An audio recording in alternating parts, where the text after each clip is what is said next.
Hello, everybody. Good morning.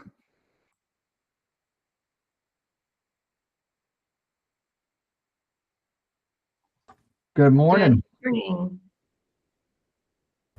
Good morning. Good morning. Good morning. Good morning, everyone.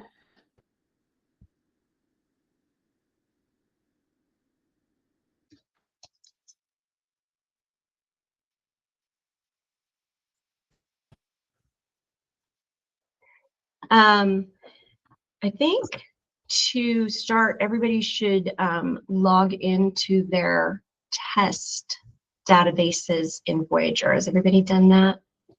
No.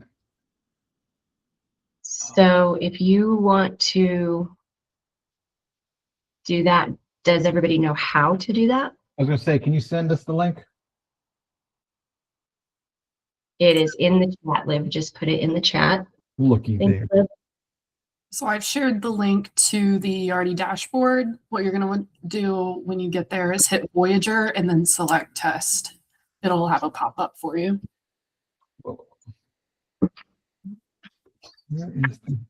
And that's the all caps test, right? Yes. Thank you. Where's the chat box?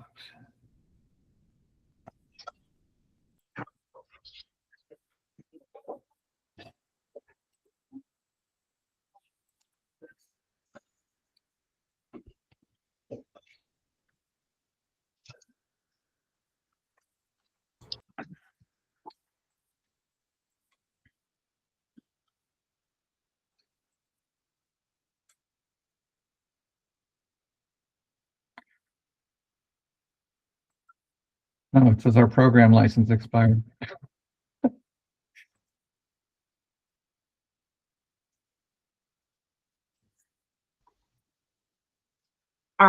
Is that stopping you from being able to go in? No, it's letting me go in. It just let us know that it expired on the 27th of January. Yeah, that you can disregard that.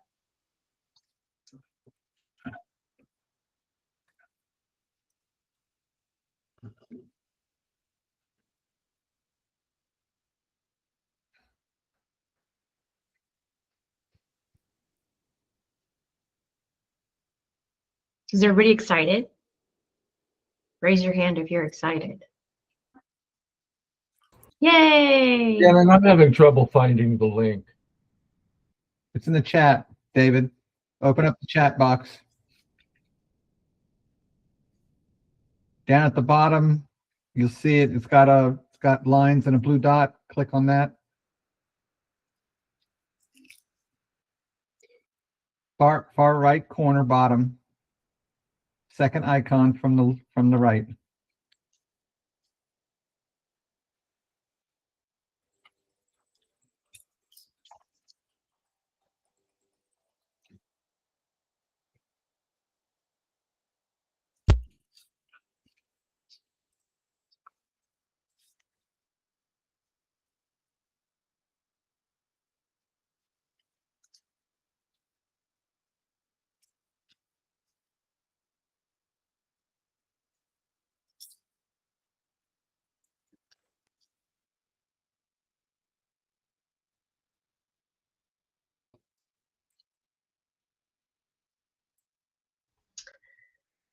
Okay, well, we're excited too, but if you raised your hand, let's put them down so we aren't worried that there is a question. If you do have a question, please speak right now. Otherwise, we're going to mute everybody. So is everybody logged into the test database? Shannon, I'm logged in, but how do we know it's the test database? We're going to show you that. Okay. I am not logged in there. Okay, please log into the test database. I'd like to.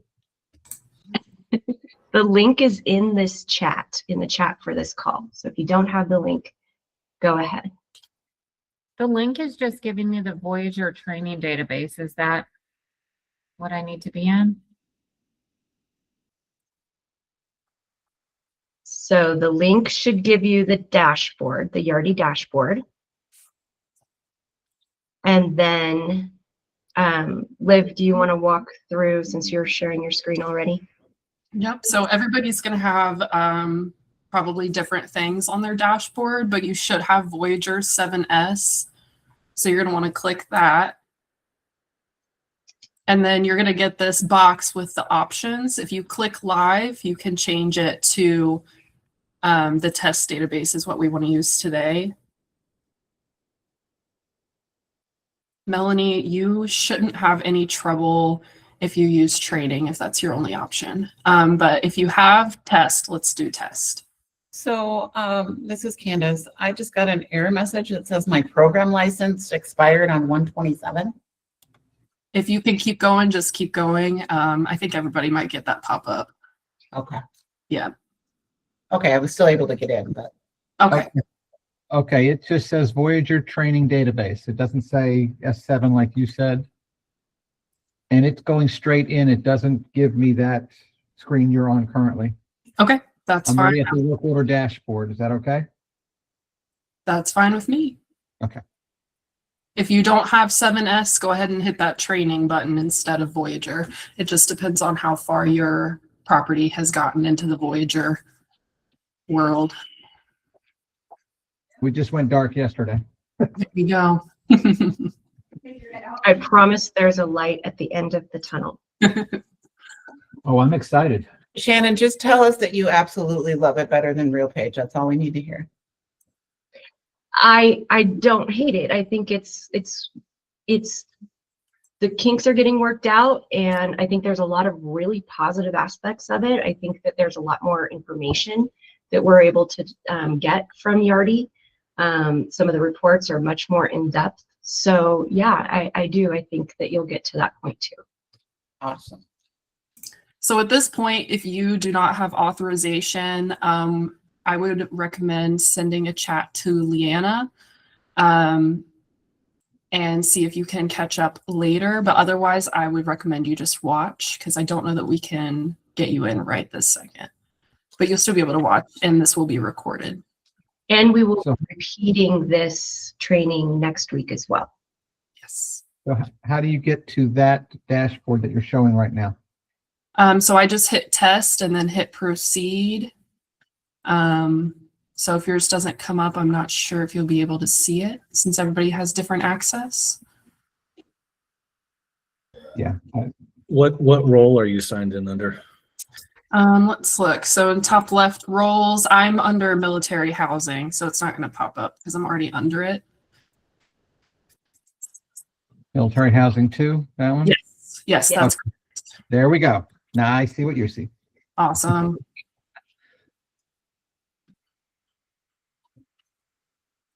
Okay. Well, we're going to ask everybody to mute.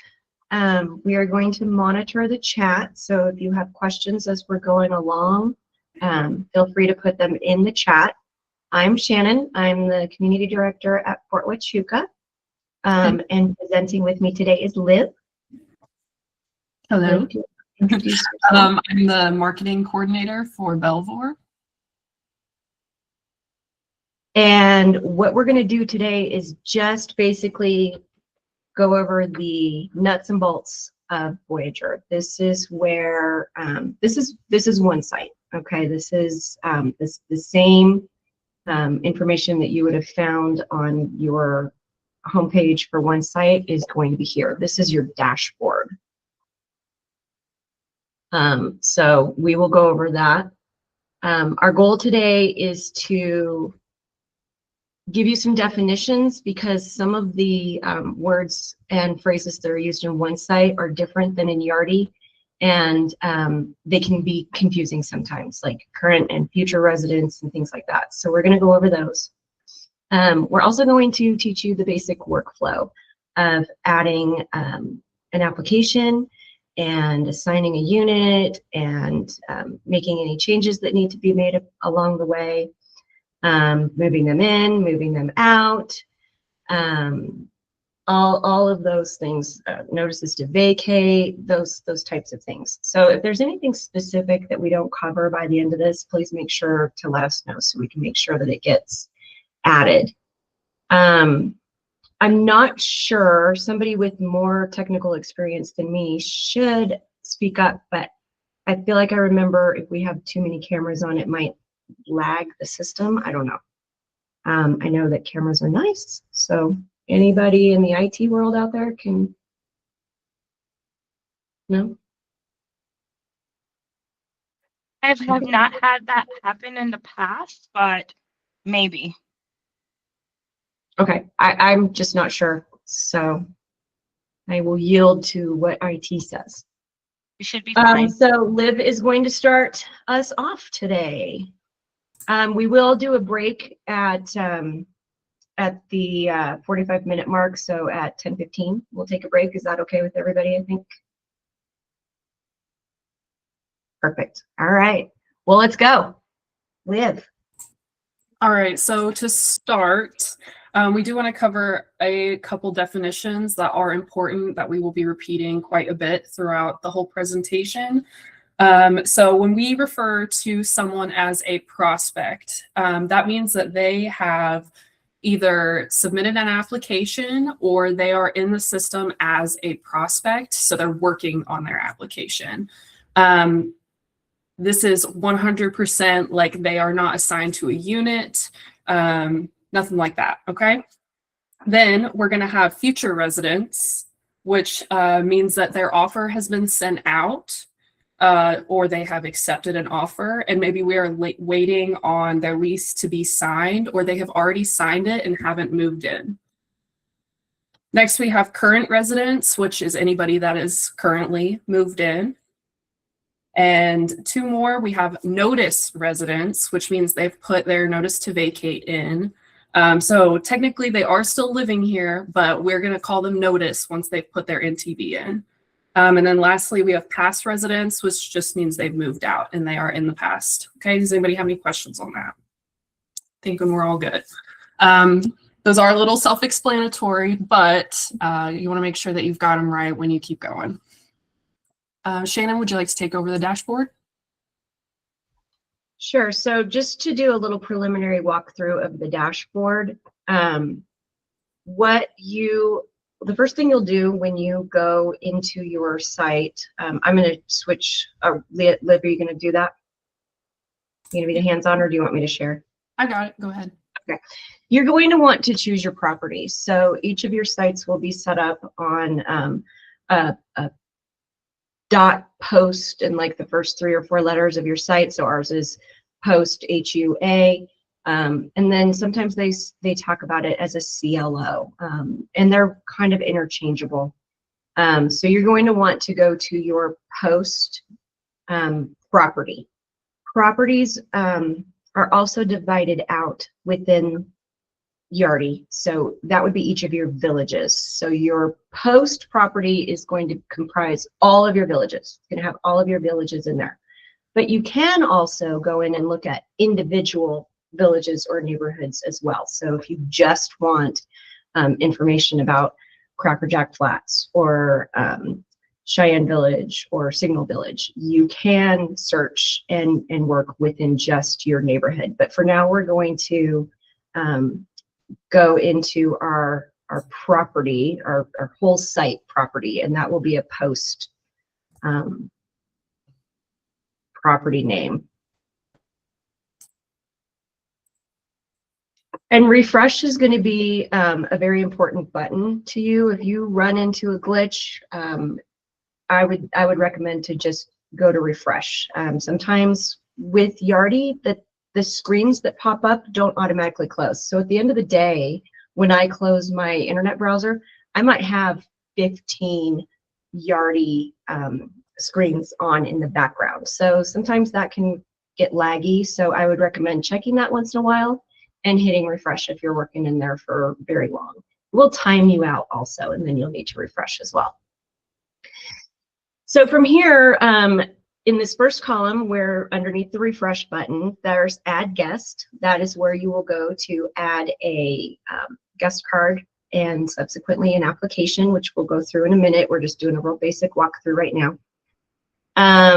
There are, if you have leasing specials and you set them up in the system, you would go to this tab here to find them.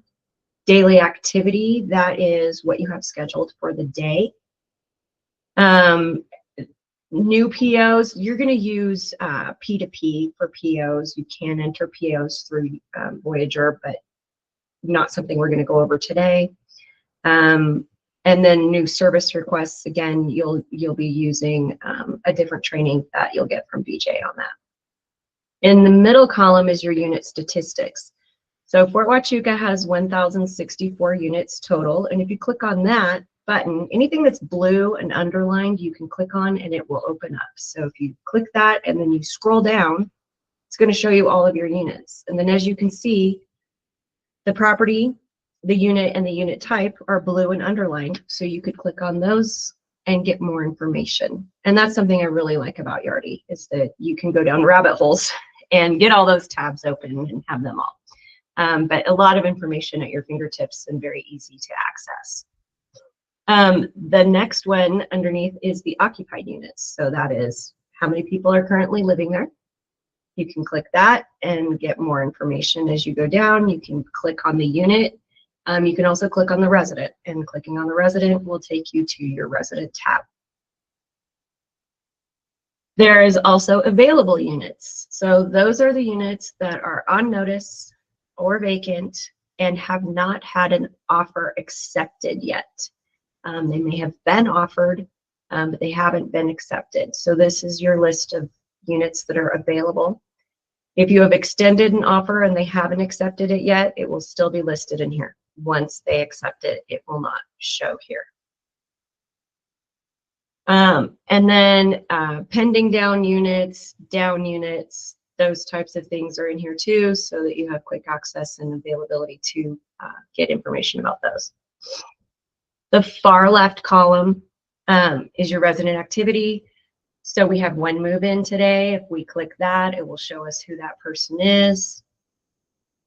We could further click the name and get more information. Pending offers, what offers are still out there that haven't been accepted.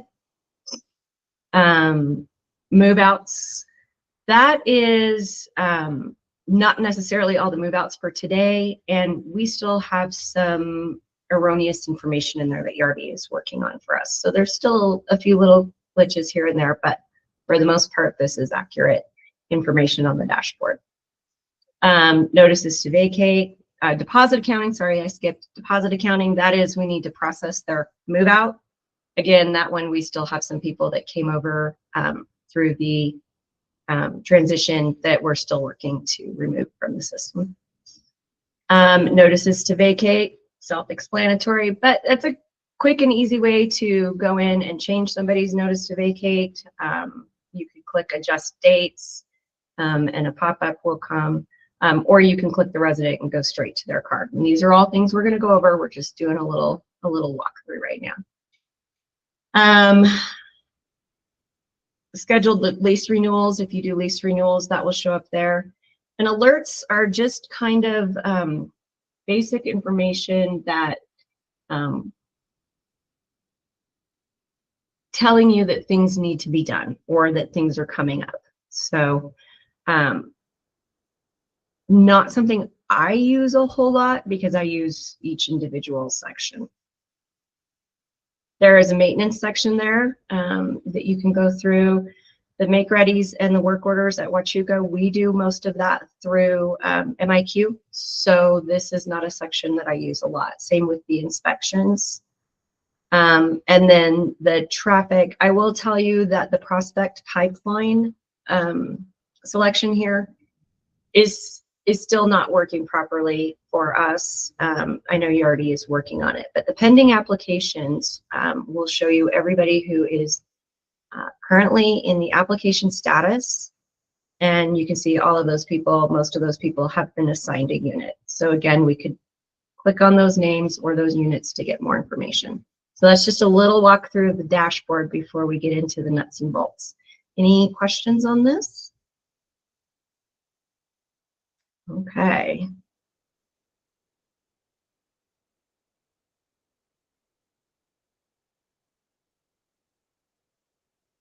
Liv, if you're talking, we can't hear you. Liv is going to walk us through starting an application. Can you hear me now? Yes, ma'am. Okay. All right. So we're going to do our first application. We're going to create our own prospect. So if you want to tag along and do this with me, make sure you go to administration in the left column at the very bottom and click about. And just make sure that you have the word test up here. Because if you are in live, we do not want to create any prospects.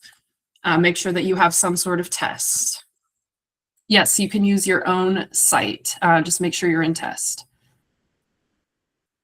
Okay, so to start, we're going to go to this left side and we're going to hit prospect and we're going to hit add prospect. Drew, yes, train is okay. We're going to hit add prospect and this is your application. So if you are putting in a paper application, this is not coming through the portal. This is where you're going to put it. So I'm going to go ahead and start by putting in my own testing person.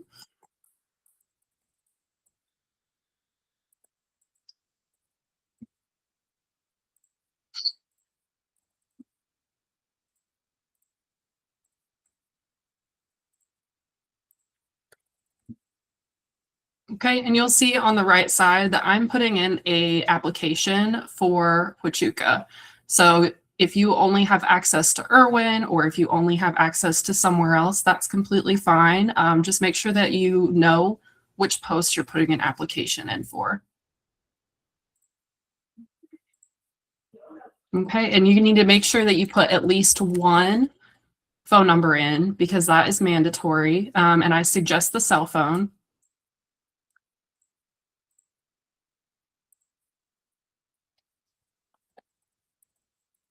And you also have to put at least one email in.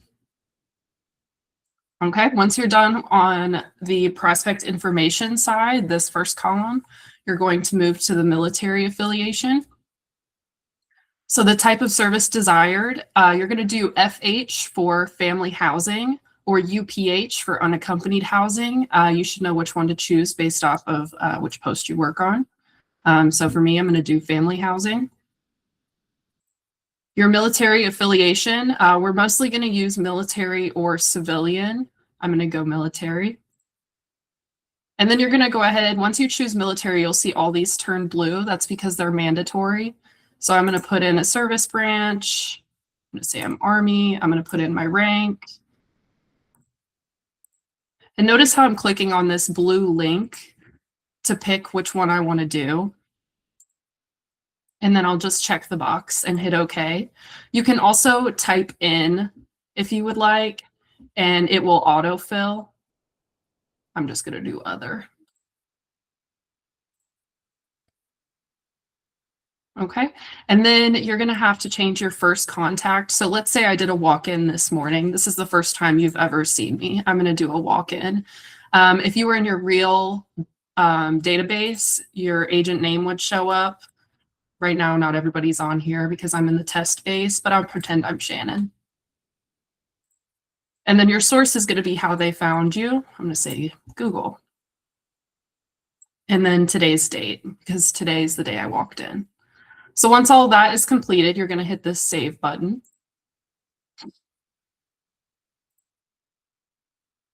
Okay, and you'll see that my first unit, or my first contact popped up at the bottom and everything else up here saved. You're going to hit next. It really wants to save that. You're going to hit next and you're going to scroll down and you'll see there are preferences here. You can fill those out if you'd like. Let's say that my expected move-in is going to be tomorrow. And let's say I want 3 bedrooms. That's just for your future reference.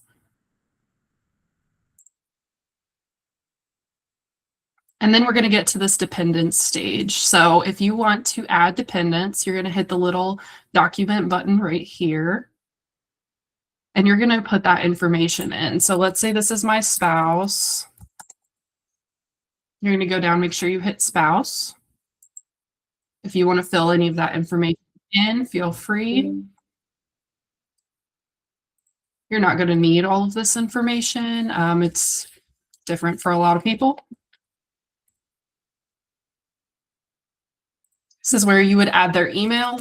This email will be signed up to this email will be signed up to create their own account on the portal later on if they have one here. So if you have a spouse that will want to join the portal at some point, now's a great time to put their email address in. And I'm going to go ahead and hit save. If at any point you have a dependent or a roommate that is also military, you would be able to change that on that edit screen in the top right. But I'm just going to say that mine's not. So I'll keep it as civilian. Okay, once all of your dependents have been added, you're going to go ahead and hit that next button. Liv, can I pause you for 1 second? Go for it. If you are receiving error messages, Kristen, it looks like you have one that we might need to talk to the Yardi team about. If you still can, please send a screenshot of that, like the whole screen, so that they can see where you're at. And if you want to send that to me directly in chat, and then I'll send it up for you. Drew, I don't know what your exception message was. I would have to see it. If you still have it, you can send me a screenshot of that as well, and I'll see what I can do for you. Sorry, Liv. Oh, no problem.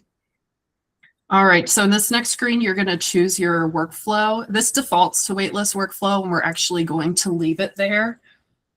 So you can go ahead and hit next.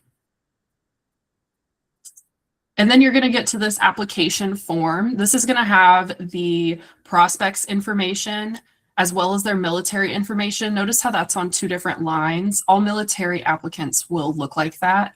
You do want to double check that the military applicant has a social security number attached to it. So I went ahead and clicked in and we'll add a social. And then I'm going to hit save. And then close. If you had any other information to add there, you could put it in. Same thing with the spouse. You could go ahead and add any information there as well if you'd like. But I'm just going to keep going. Okay, this is the part where your application has been completed. And all you're going to have to do now is assign this applicant to a wait list. So what you're going to do that is you're going to scroll down and you're going to click the waitlist button. And we're going to choose which waitlist I want to add this resident to. Now, this is an example, so it doesn't really matter if my military rank matches this waitlist workflow. So I'm just going to pick a random one. And then I'm going to select OK. You're going to go down and you're going to choose the priority. Unless they're key and essential, you're just going to go ahead and click none. And then my eligibility date is my application date. This is the date for the order of their wait list. So I'm going to go ahead and leave it. Regarding the priority, that may vary by site. So different sites will have different processes for that. So you'll need to check with your community director or community managers for that information. Absolutely. All right, once that information has been put in, you can go ahead and hit add to waitlist. So mine says, oh, warning, watch out. Please click again to confirm. And it's giving me a warning because, like I said, my rank is out of this waitlist pay range, but that's okay. So I'm going to click it again and it'll move on past that warning message. So now we have got over here, you'll see that my applicant is assigned to their wait list and they are in a waiting status. To view the wait list, you can click on this link and you'll get the wait list pop up.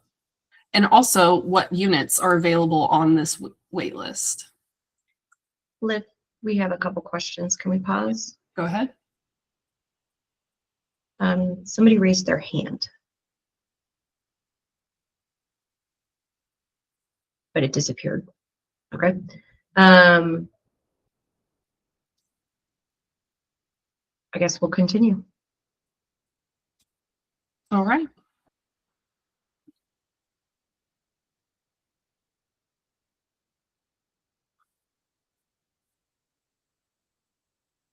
Yep, if you've got a question, please feel free to put it in the chat. Shannon and I will get to it. Candace, yes, you can put any date in there. Like if you received your paper application on Saturday and you weren't in office, you come back in Monday and you want to put that date for Saturday, you can go ahead and do that.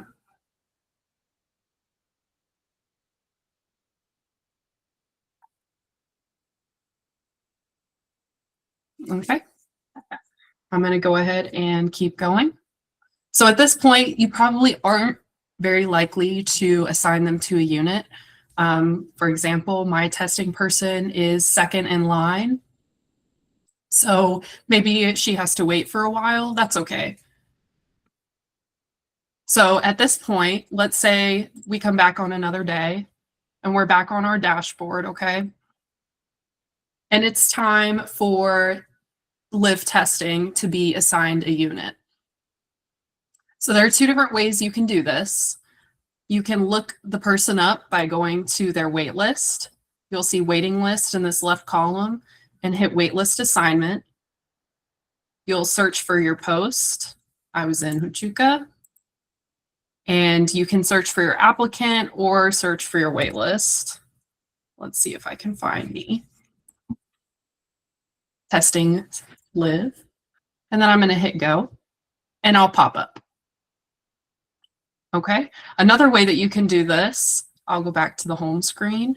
You can go to prospect and review prospect. And then you can search for your prospect there. So I'm going to clear this out. I had a previous search. I'm searching in post Huachuca.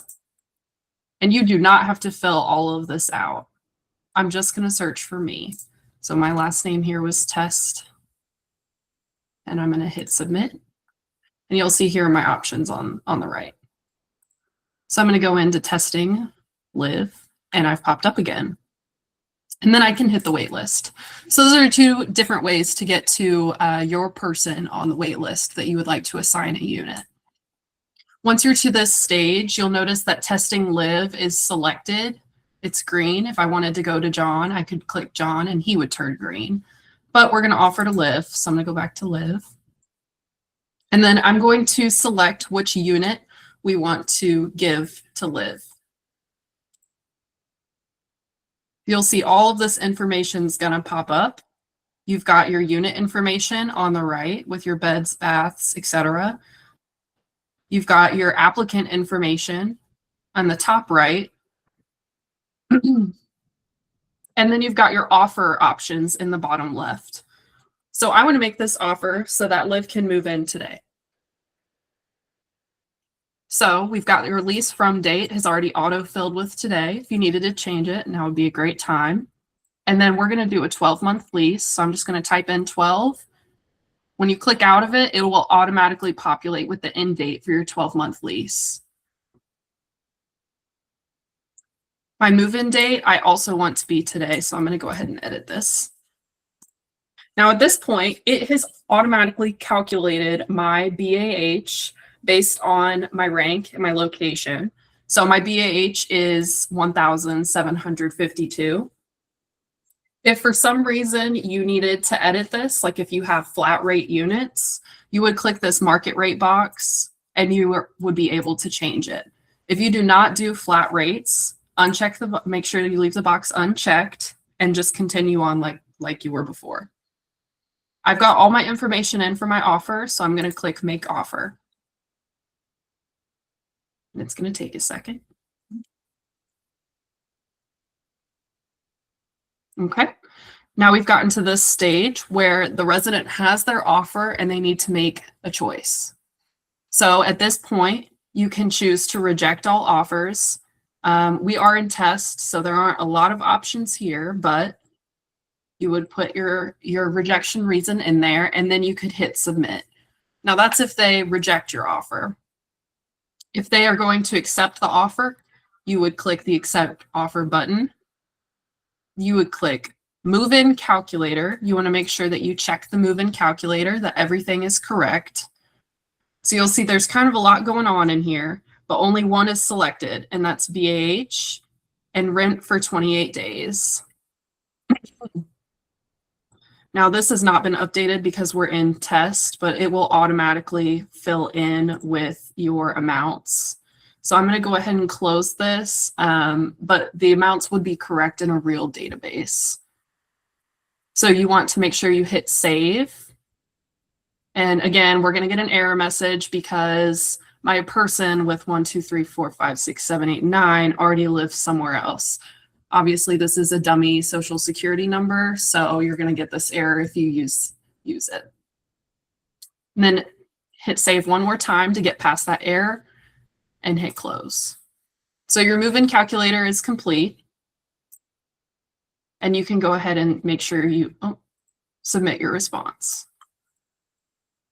All right, reload. Okay, it's mad at me. I'm going to go out of this and I'll go right back in. Sorry about that. I clicked off the offer. I'm going to go ahead and submit that response. Okay, so now your unit status will say that it is no longer available on that screen Shannon was showing you earlier because it's been accepted by a prospect. Since Live Testing has accepted an offer, she is now a future resident. Okay, so when you get at this stage, right now we don't have the lease set up in Yardi. Eventually you would be going into Site Manager to create a lease, but we don't have that yet. It's not set up for everyone. So you would be going to DocuSign or however else you're signing your leases and doing your lease signing there. Once your lease has been signed, you'll come back and you'll hit this lease sign button and you'll say the date. We'll say today. And then you'll put your name. And again, your name's probably not going to pop up because this is a test database. So I'm going to pretend to be Shannon again. Do you wish to execute the lease? I'm going to say yes.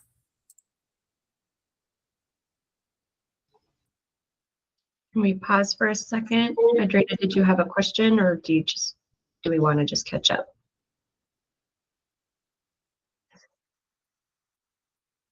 We're going really fast and we don't mean to, so we will slow down.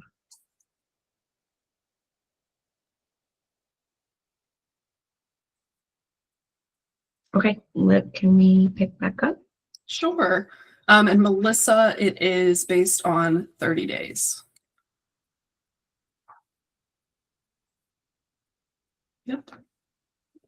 Alrighty, so now your person is a future resident. They're no longer a prospect.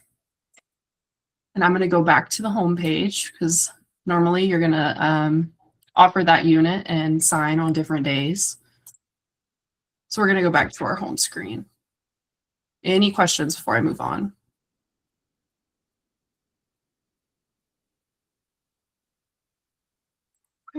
Nothing in the chat. Perfect. All right, so now this person is a future resident, but I'm going to go ahead and pull them up here. There are a couple things that are different that we'll kind of have to talk about later when the lease becomes live in Site Manager. Right now we don't have that. So you would go into the prospect card to finish up everything once Yardi's all set up. But right now we don't have that. So I'm going to go ahead and go into the resident card because she is a future resident now. So on the left side, I went from resident to review resident, and I'm going to leave that page. And I'm going to go ahead and search for Live Testing again. So I'm going to need to update my property.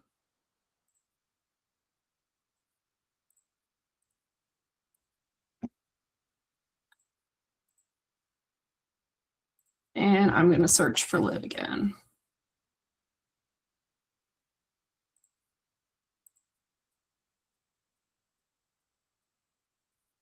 Okay, so you'll see Liv's going to pop up under resident.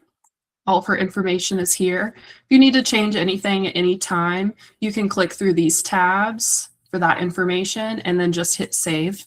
Make sure you hit save before you hit close so that you keep the information. One important thing that we want to share with you is that under service information, we will have a spot for the resident designation. Their single geo bachelor, those are going to pop up here under tour type in military info. And again, all I did was open the resident card, click service info, and go down to tour type.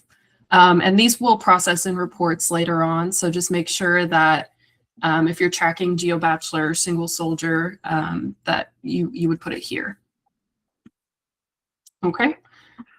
Your deposit information, all that's going to pop up here as well as your lease charges. I don't have any because I'm in a test. Late fees, these are the settings for all the late fees. Personal information, this is going to be the contact information for residents. The primary email address is what's going to connect to the Rent Cafe portal. So if someone wants to come in and change their email on the portal before you send them their registration link, you would want to come and change the email address here. And then, of course, your phone numbers are going to populate here as well. Now, if you scroll down, you'll get to the vehicle information and pet information. When your applications are live in Yardi, you will have these auto-filled based on what the resident inputs. But if you're putting in a paper application, you would want to complete that here. At any time, you can also come in and edit these. As long as they're blank, they won't pop up on any reports. Okay, and then in other info, certain properties will use these user-defined fields. Right now, we're not using them, so you don't have to worry about it. And then when the resident submits their application, you can also put in their pets and their ADA required, that information over here.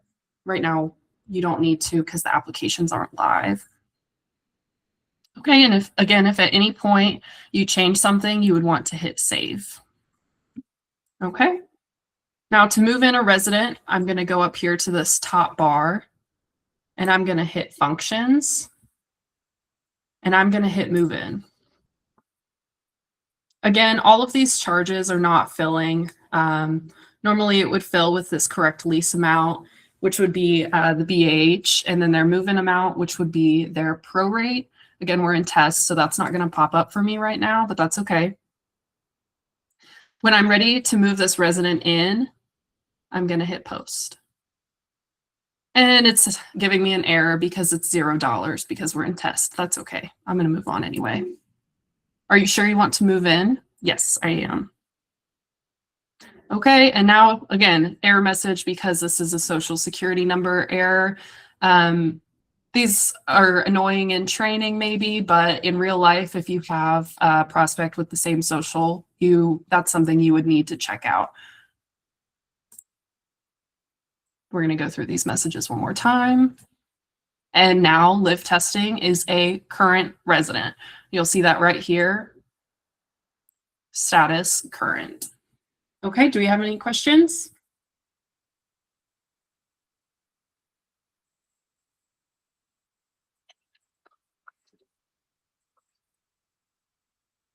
All right. Okay. Shannon, your turn.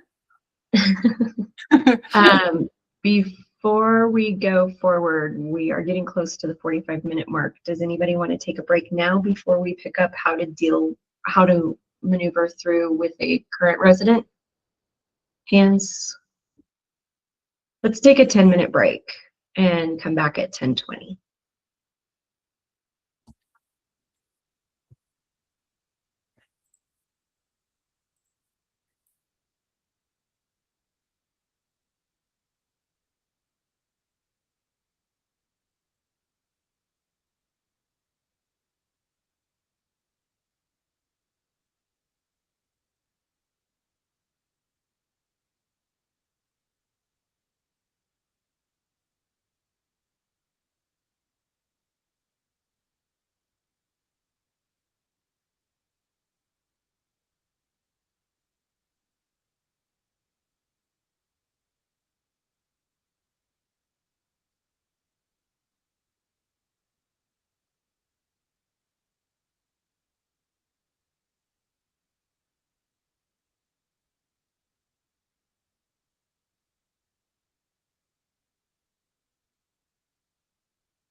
Can someone on the meeting unmute yourselves just to make sure everyone has the ability to unmute themselves?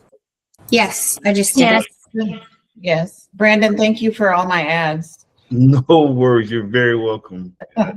The most important thing is that everyone gets their invite and they get the opportunity to get the training. That's the most important thing to me. So I was adding people the morning, the evening, the afternoon, but it was fine because I just want to make sure everybody gets invited to the training so they have the opportunity.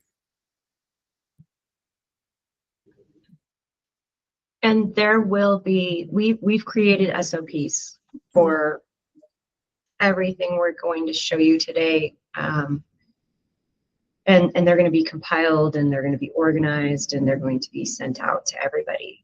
We will also continue to be available as you go live and while you're in your dark period and you're working through things. You can reach out to Liv and I, and we will set up a call with you. We'll walk you through things. We're on different time zones, so depending where you are, we'll be able to find a time to meet with you and your team and walk you through some of these things.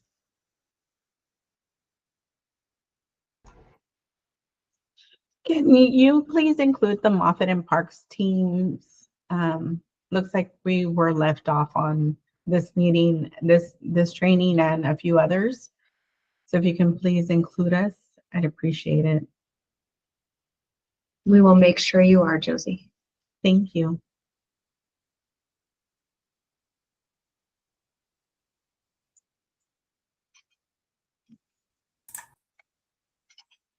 And if you were one of the people that were having issues with your access, getting error messages, I just commented in the chat Leanna's email address. So make sure that you send her a screenshot of your screen where you got stuck and she will try to get you set up. So just to clarify, if you can log in, that's where my giving you permissions ends. If you're not able to log in, that's when you would reach out to me. So who do they reach out to when they can log in and they can access the system? Leanna, can you provide that information as well, please, for this group of 70 plus people? It depends, I guess, on what they're trying to do. I guess that would just be an IT ticket. We haven't really talked about who would take responsibility for that if it's in the training environment. Yeah, so anything that's not live, we're not submitting IT. We're not going through the IT process because it's obviously like the go live process. So we should probably connect offline so we can provide the team guidance. Yeah.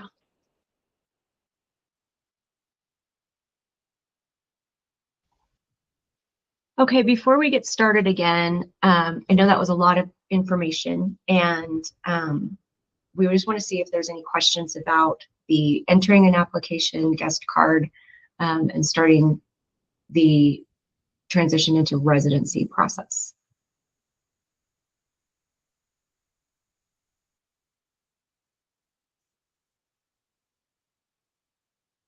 Okay, I don't see anything. So when I was following along with Liv, I ran into an error, and I would like to show you this because this does happen sometimes. The information on the prospect is not entered properly, or they didn't give you the right information. So here you can see I've got my prospect in there and I've put them on a wait list, and now I would like to assign them a home. And I would like to assign them 104 Crawford. And so I'm going to put them in. And first thing I see is not entitled to. They're not entitled to a housing allowance. So something is clearly wrong. This is, yes, there's another Thursday training, Drew, next week. This week or next week? I'll have to check the schedule, I'm sorry. That's a red flag right there. There's no housing allowance. Brandon? What was the question regarding the training? He wanted to know when we're doing this training again. Wednesday, the 11th. Perfect, thank you. So right now I know that there's a problem with this applicant, and but say I missed that, and so I'm still going to make the offer. It's going to tell me that there's another problem. The social security number is not on the applicant's form or on the application. So to get back to that place, I'm going to click my applicant, and this is going to come up again. And I see right here, well, this is where my not entitled to problem is. So I'm going to change that to with dependents, but that hasn't solved my social security issue yet. And it's not on this tab. Miss Liv. Shannon, can you share your entire screen? I think you just have your window shared. Oh, yes, thank you. And if you could show that one more time, we can only see your wait list.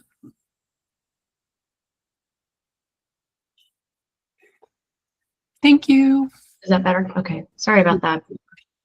So here it said not entitled to, and the drop downs don't show when I share, but now we've changed it to with dependents. We still need to correct the social security number issue.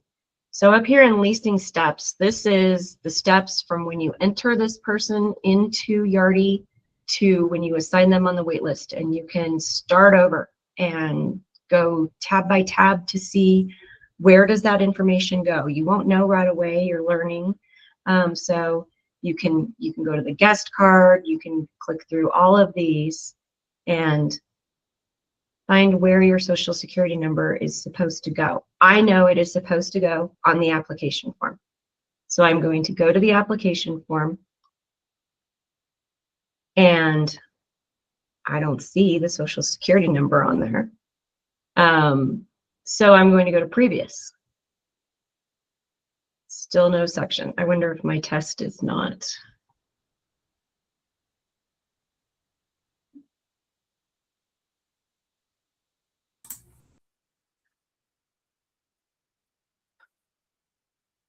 So Shannon, since it's not popping up on your application workflow, you're going to want to hit next until your, one more. Yep, until your application form shows up, and then hit edit beside your military person. That's right. Yep, make sure you do the one that says military. Thank you. Yep. And now this screen is not sharing.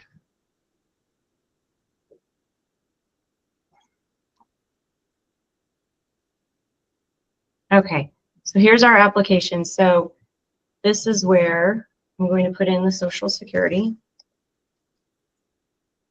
and save.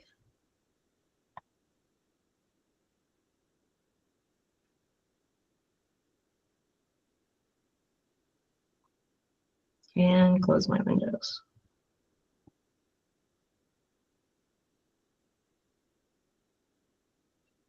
Now I can move forward. Your previous and next buttons act like save functions if there is not a save button. So when you change information on this screen, you're going to want to click next or previous. And again, this is where we went down here on this application form to the edit button to correct the application. We're going to move forward to try to assign this house now.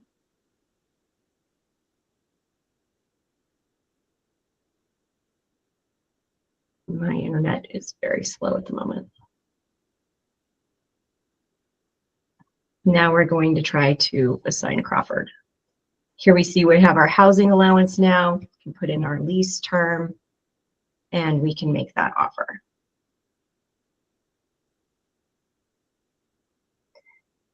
So if you run into those errors when you are trying to make an offer, go over here to this applicant information, click your applicant's name, and that takes you back to their card and to all of their tabs where you can correct the information, confirm the information, and make sure that you are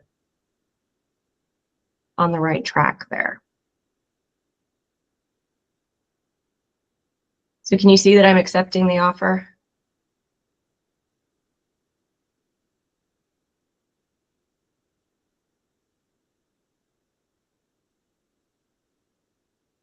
We've got our soft warning. If it's got a yellow yield sign, it's a soft warning and you can continue forward. If you get the red stop sign, you're going to have to correct whatever the error is before you can move forward. But here we see that it is prorating our BAH. If there were any other charges in here for move-in charges, they would be there as well. If you were doing your lease through the online leasing, you would make sure this information was completely correct so that it will generate on the lease.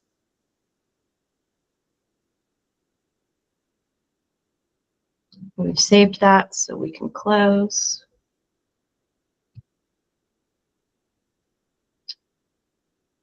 Okay, so they have accepted the offer. And we are going to move them in.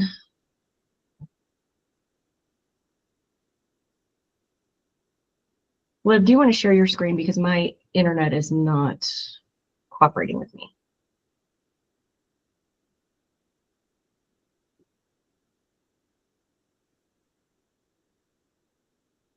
Thank you. So we've moved this person in. Do we want to just continue with your?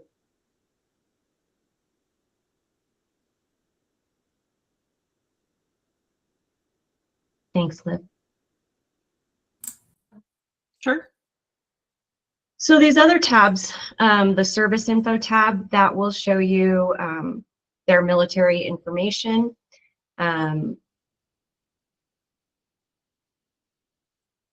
That can be changed. You can edit that as their residency moves forward. The blue boxes you can change.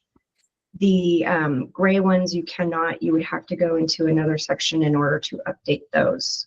Those can be updated by going up to the data function or the functions. And those are SOPs that we've created for you, and we will show you how to manipulate those.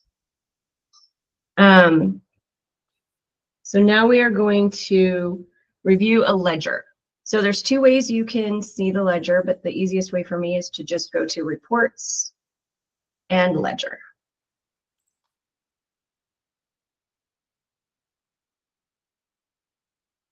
Hold on, you haven't moved her in yet. Oh, sorry. Okay.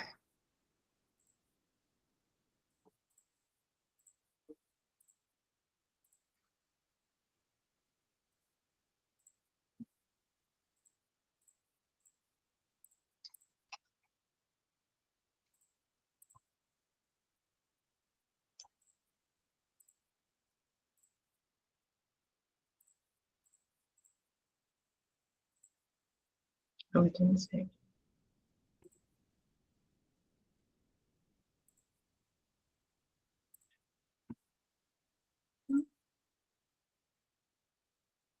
Mhm.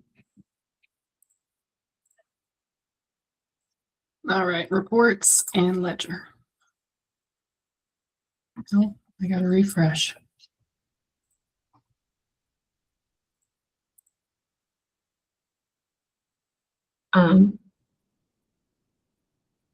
I'm not sure that this ledger is saving properly.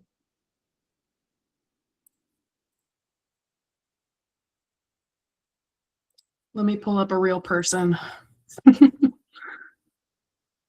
Let's pull somebody else up. Sorry, guys, since we're in test, not everybody populates correctly, which is a little weird, but we'll show you what we can.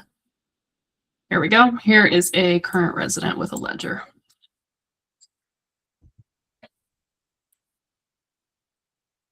You can go up to that little blue save button up there, and you can print the ledger. You can download it as a PDF or a Word. That is your print button. So again, you see information in blue. you can drill down on those. You can click on those and get information. If you click the tenant code is used a lot in Yardi. Copy and paste is your best friend with that. But there are some functions where you will need the tenant code. The property, that would just be the neighborhood. That's Deanza Village. So remember I said that there's different properties within your site property, and that would be each of your villages or your neighborhoods. So this particular one would be Deanza Village. If I clicked on that, it would give me all the units in Deanza Village, and then I would be able to click those units as well to get square footage or their status. Are they up? Are they down? And then same with the unit number. The far right column where those numbers are blue next to the balance, that is more for accounting. But if you had to talk to accounting about a charge or a credit, or they needed you to do a reverse charge or anything like that, those numbers will help you. That's a rare occurrence and probably something that most people on this call would not experience. And I'm sorry, Liv, I'm trying to get my my computer to let me take over.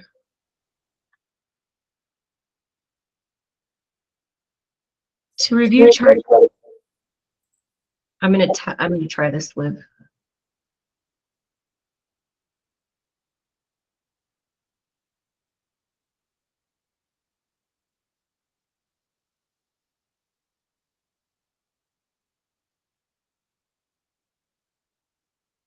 Okay. No, it's still not. I'm sorry. Just one second. Technical difficulties.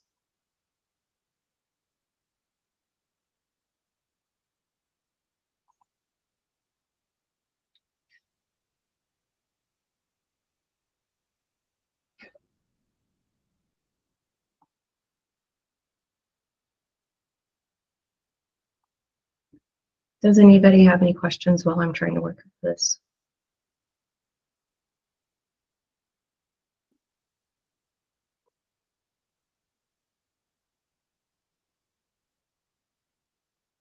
Okay, so we talked about service info, deposit info. This is if they have a deposit, it would populate here. Lease charges. This is where you would enter their lease charges. Now, there's two different ways to do this. When you move them in, it's automatically going to create a lease charge for them. We have found that there have been instances where some residents or applicants that are brought over from one site and into Yardi, sometimes those charges don't populate correctly when you go to move them in. So if you need to create active lease charges, you need to add they're renting furniture from you or something along those lines. You will go to lease charges and you'll click the paper. And again, it's not going to share. I'm really not this bad at tech. It's just.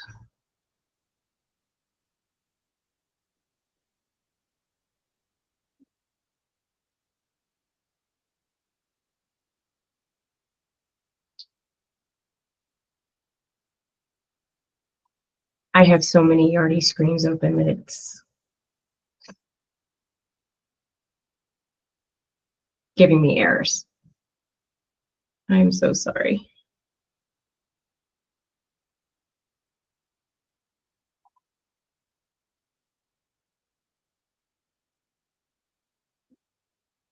Yes, the unit does need to be made ready, made rent ready. That is typically on the facilities side.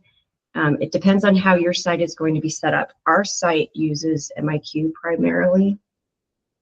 So making a unit rent ready is not something that we do in the leasing office. I'm still trying to close tabs, you guys, I'm sorry. I can take over the screen if you'd All like. right, I'm so sorry. No, you're good.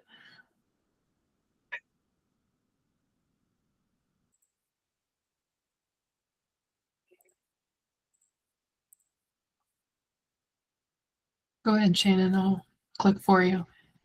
Okay, so if we want to go back to Shannon Tester, we will create a lease charge.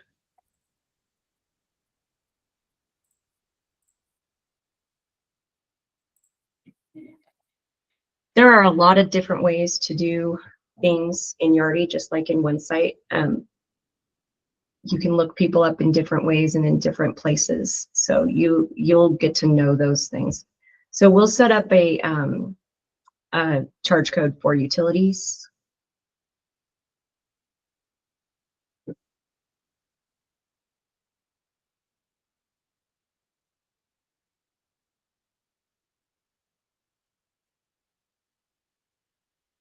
And we want to put the amount.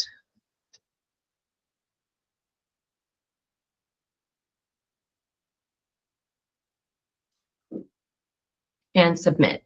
Now you could have an end date if that's something that this applicant or this resident would need is an end date.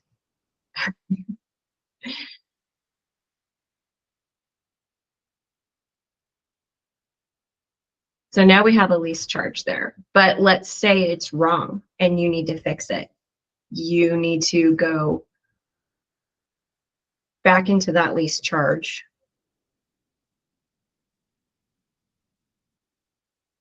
And in test, it does not look like we have that ability. You would open that lease charge and you would put an end date on it. There's an SOP for this. So you would put an end date on it and then you would create a new lease charge. You cannot edit a current lease charge. You have to start a new lease charge and end the previous lease charge. Late fees and accounts, your site should be set up with their late fees depending on how the setup is initiated. So if your site is going to automatically charge late fees, the system will automatically charge late fees. If you're going to do a manual charge, all of those are determined during setup. Personal information, that is where you are going to find their phone number. It is not on the main screen right there, as you'll notice. So for their phone number and their email address, you're going to want to go to personal info. And other info, that is if you needed to create user-defined fields or there's somebody that needs to have ADA or pets. Those are where you can notate those items as well. If we want to add memos or documents, we are going to go to functions. Nope, data, sorry. And go to memo. And this is where you would put your notes for this person. So you spoke to them on this day about their dog being loose. You sent them a delinquency notice. You sent them a renewal notice. This is where you're going to record that information.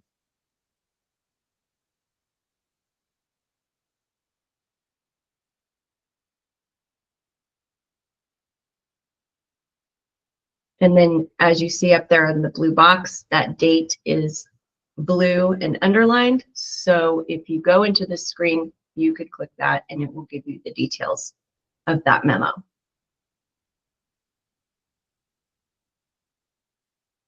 You can close that. In data, we also have other tasks. We can change somebody's rank if they promote. So this is where you would enter their information if they if their rank changes.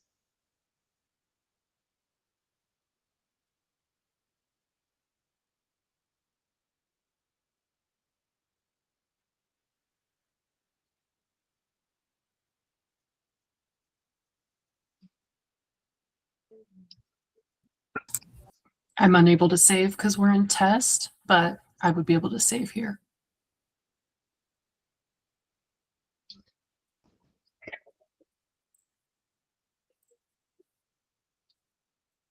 Data is also where you can upload documents. So for those of you who are not doing online leasing, this is where you would scan and save your documents or any other attachments. To do that, you're going to hit upload. You would choose your file. See if I've got a file. You're going to hit upload. It says successful. So I'm going to close and it'll pop up right here. And then you'll just have to change what type. I'm just going to pick something random. And if you want this to show on the resident portal, you can check the box and hit save. That's one of the best options, I think, because the residents are able to see their lease documents on demand if they're shown on the portal in their resident portal. So that to me is very, very useful and saves a lot of time for everybody involved. If you upload the wrong one, decide you want to detach, you would check detach and you would hit save and it goes away.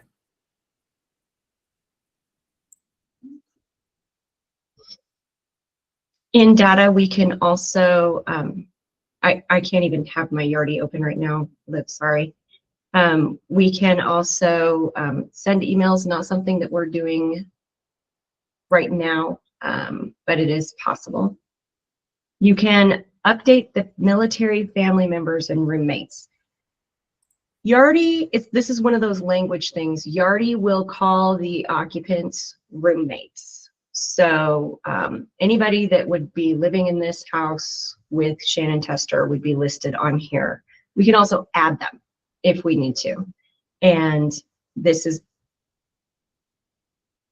the, it's very important that that leasing button is not clicked. We have run into some errors and turns out that that button was clicked. So these are, I see things and I'm throwing them out, sorry. But this is where you're gonna add any new residents or occupants or roommates to the unit.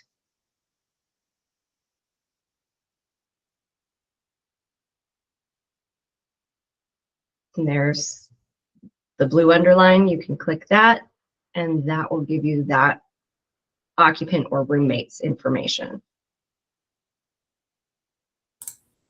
Then if you need to add another one, you would just scroll all the way down and hit new and you'll get a blank form and it still has Ryan up here. This part of the tenant file is tricky because if you're not going to see those 5 buttons at the bottom unless you make the screen enlarged. They just don't show up. They're really far down on the page, so you'll need to scroll down or enlarge. If you first look at this screen, you're not going to realize that there are those 5 save, close, new, help buttons. So just keep in mind that there are times where you need to scroll down to the bottom of the page in order to see all of your options. What else can we do in data? We can do lease charges from here. We can go ahead and click that so we can see. So again, another place where we can enter or change lease charges. Also, we can look at expired lease charges. We ran into somebody last month that all of a sudden they weren't being charged rent and we didn't understand why. We were able to look here to find out what the problem was.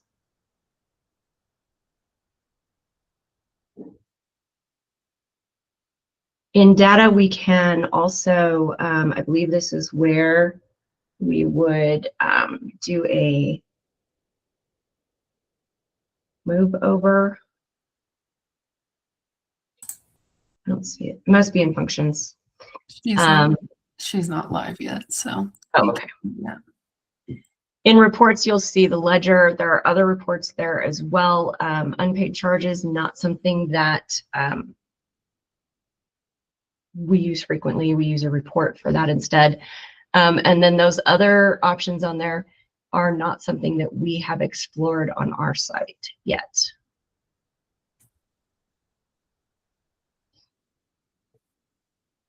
Any questions?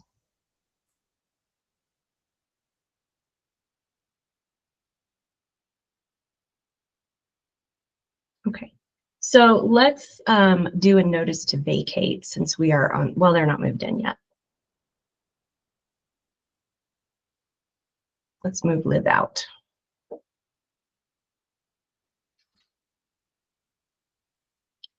So to do a notice to vacate, you can go to functions and go to notice. This is where you would enter your information for a notice to vacate.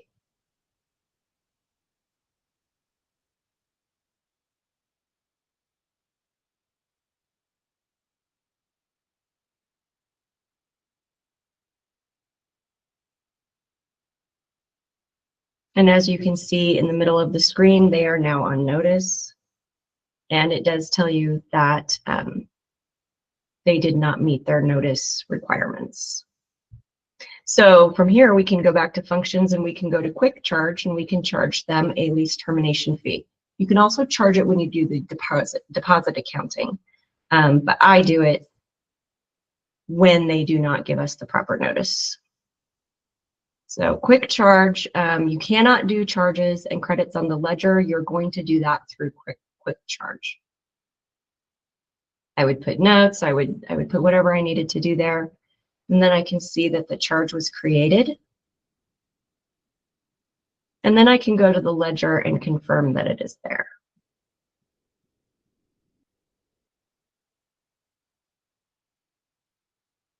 And there's our charge.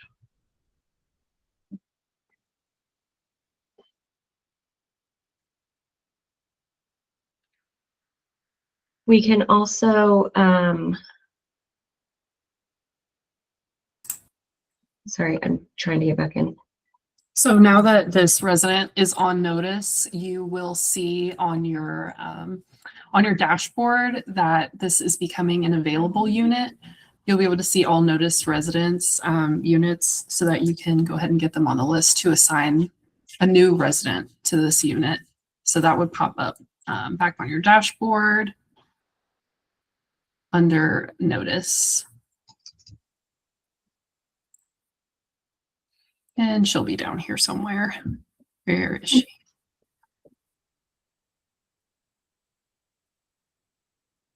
She's down here. Okay. Sorry, go ahead, Shannon.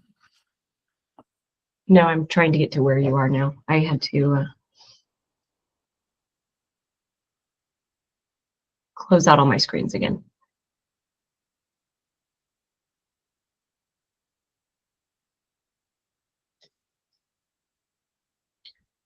So they are on notice. They have done their lease break fee and we need to move them out. It's time for them to move out. So in functions, well, let's adjust their move out date. So they've changed their notice to vacate. From here, we can change their notice to vacate.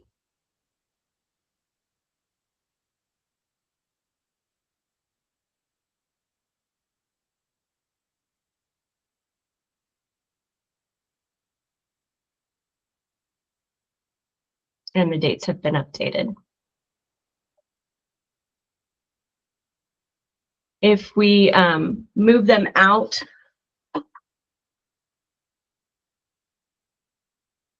it will prorate them out, except I don't think in this case we have lease charges in there.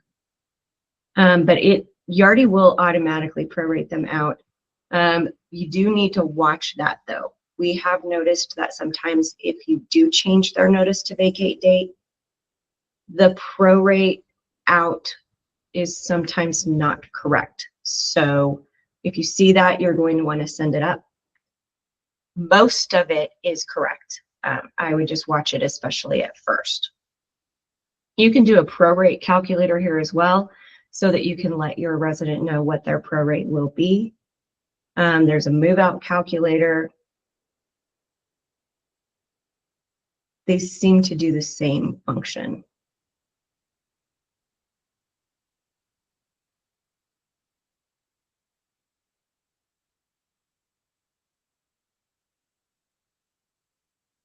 If you have a dual military family, You can promote the roommate from this screen. We've done an SOP for that. This particular person doesn't have a dual military. We can go over that one though at another time, but it's you click the promote roommate button and you can choose which service member needs to be promoted and become the primary on the account if they are now the highest ranking.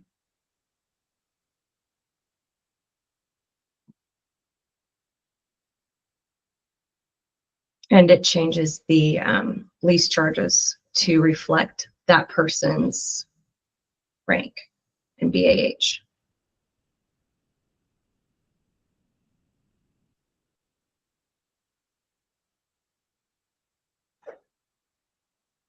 So let's change their move out date again, unless we already have, and we can move them out.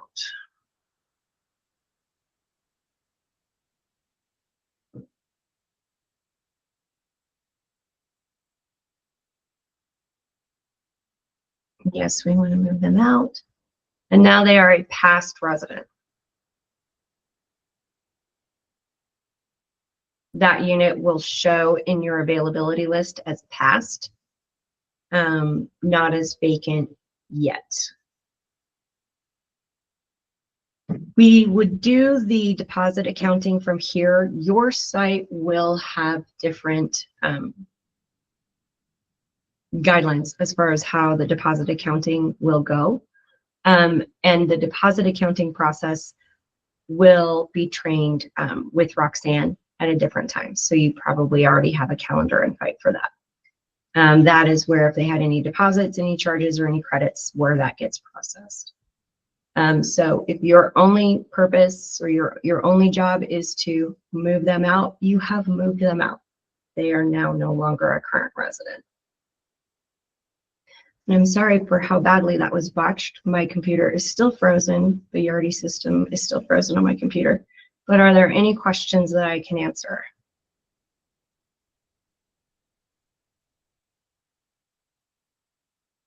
Or try to answer? Anything that we didn't show you right here that you would like more information on, or would you like to see something again? These are just the basic functions that you would do on a normal everyday basis. We've created SOPs that get into the weeds with some of these specific and unusual circumstances. If you have to reverse a charge, reverse a payment, those types of things, we have created SOPs for that as well.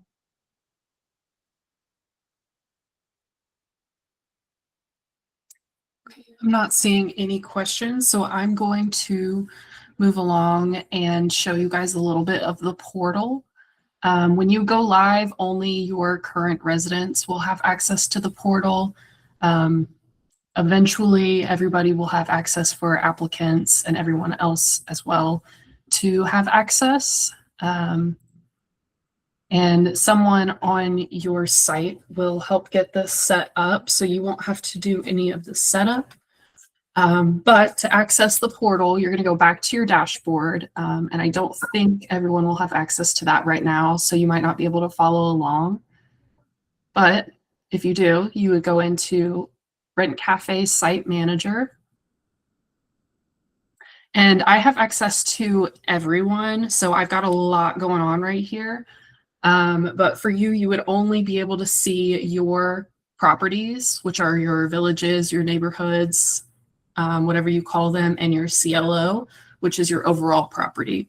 So for example, most of these are villages at Belvoir Villages. And you can click into each one, or you can visit the villages. I'll go ahead and search it, which is our overall property. I'm going to go ahead and visit there just so you can see it. You would go into resident services, and you would go into preview resident services. Okay, so this is going to give me a list of all of my residents. So I've got a lot of people on here. It's all the service members, it's all spouses, and it's all residents over 18, as long as they have a email in, they'll be able to create their own portal account. So you can click on any of them and you can visit what their portal looks like from their point of view. Now you won't be able to see everything because you can't see their, you can't see all of their payment information because that's their credit card number, their routing and account number. You won't have access to see those, but you can see almost everything else. So this is taking a second to load, but this is what their home screen looks like. They're able to see announcements. Right now we've got our BAH adjustments announcement on the top. They've got a bulletin board where they can post questions. If they post a question, it depends on what your settings say. We've got it set up so that if a question comes in from a resident, it has to be approved to be put on the board because everyone else can see it. So you'll have to see what your settings are. On this right side, you'll see upcoming events. We've got a little intro bubble. And then the big three things that they're going to use are their Make Payments button, which will bring them to the payment screen. This is the one that was taking a second. I'm going to go to their recent activity and they can see their ledger. They can only see their ledger back to when we did our conversion. So you'll see, if you go all the way back, you'll see their conversion amount right here. You can go to maintenance request, and this is where they can submit a request here. Again, no emergency or urgence in our portal, at least for Belvoir. And then request history, they can see all of their work orders since they moved in. If there are any documents that you've allowed them to see, it would pop up here. And that's where we showed you on that attachment screen on their resident card. If you click show on portal, this is where it would come in. Once the portal is good and alive for lease signings, you could sign documents here. And then back on the home screen, you can also click the Contact Us button. And we've got all of our important contact information here. So instead of sending a message to the generic bulletin board, they can send it directly to whoever they actually wanted to talk to if they know which village they're in. To send out a link, I'm going to X out of this. Does anybody have any questions before I X out of this? Their preview. Okay. I'm going to go back to my home screen.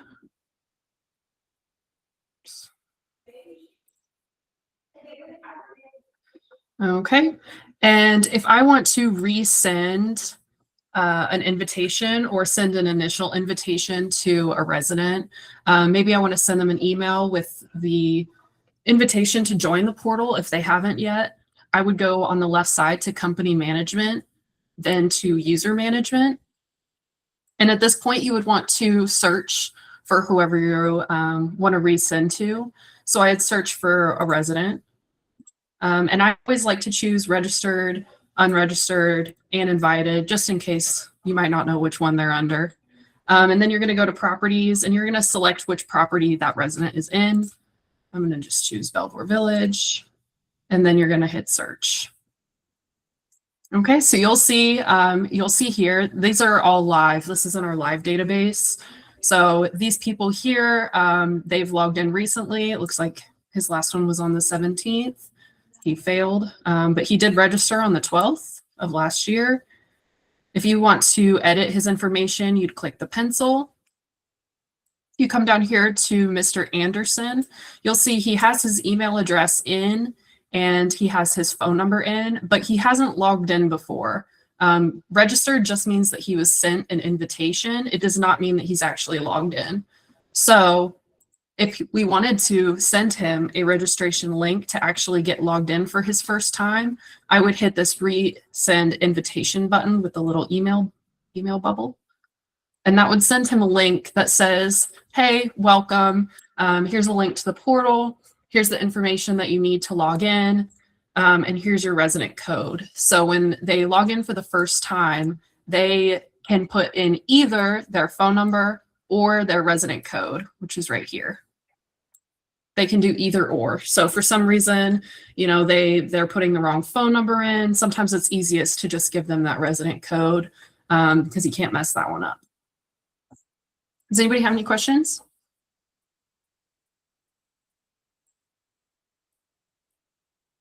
Okay. Shannon, it is your turn to cover recording. Are you able to share? Or do you want me to continue sharing? Well, I was going to say maybe we should take a quick break if anybody's ready for that, and I can reboot. Okay. Do we want to take a 10? Let's come back at 11:15. Sounds good.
Okay. Give everybody, oh, Billy's gonna give us our dad joke. What has more lives than a cat?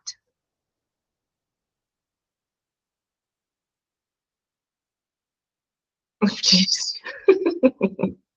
Frogs, they croak every day. That's good. Okay, so we have our resident over here. We have our residents in Yardi, but we need to take a payment. Most of the time, you're going to have your residents set up an allotment, or they can make a payment through the portal that Liv just showed you. But if for some reason that doesn't work and you need to accept a payment in person, in your dashboard, you will go to Elevate. And you will go to AR Manager Payments. And we are going to go to Test, and I am already there. And so I'm going to come over here. So this is your payment section of Elevate. Elevate has several places. Elevate has several functions: the POs, the invoices, check scanning, and accepting payments. All of those other things will come in different training. But for now, to see or to process a payment, you come here and you go to search and you find your payer.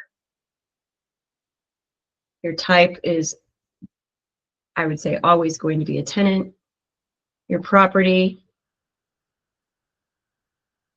Oh, no, don't do this.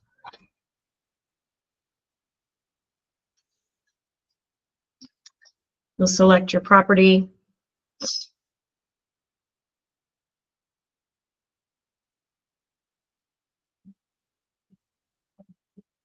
I just had this up.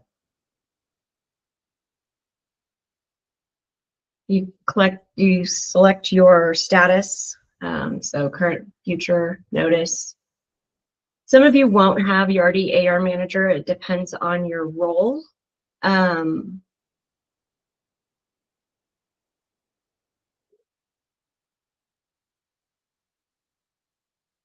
If you have a role that you should have,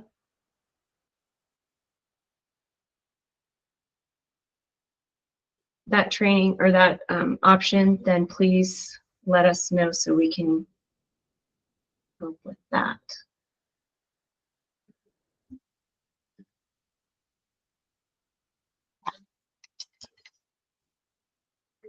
So you're going to select your property or your site. Here you can put in the name or the tenant code. I have the tenant code for this person.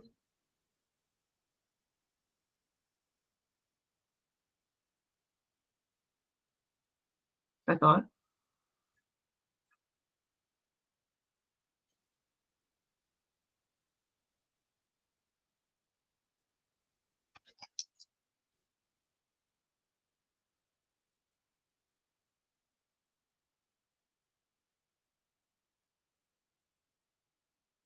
Find your tenant and search.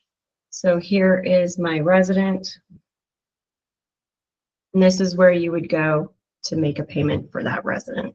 I was just told that Roxanne is going to handle this, so I will end this part here, but you will take payments in a different section of Yardi, not in Voyager. So we'll go back to Voyager and do reports. So here we are on our dashboard again, and I'm going to confirm that I am still in test. There we go.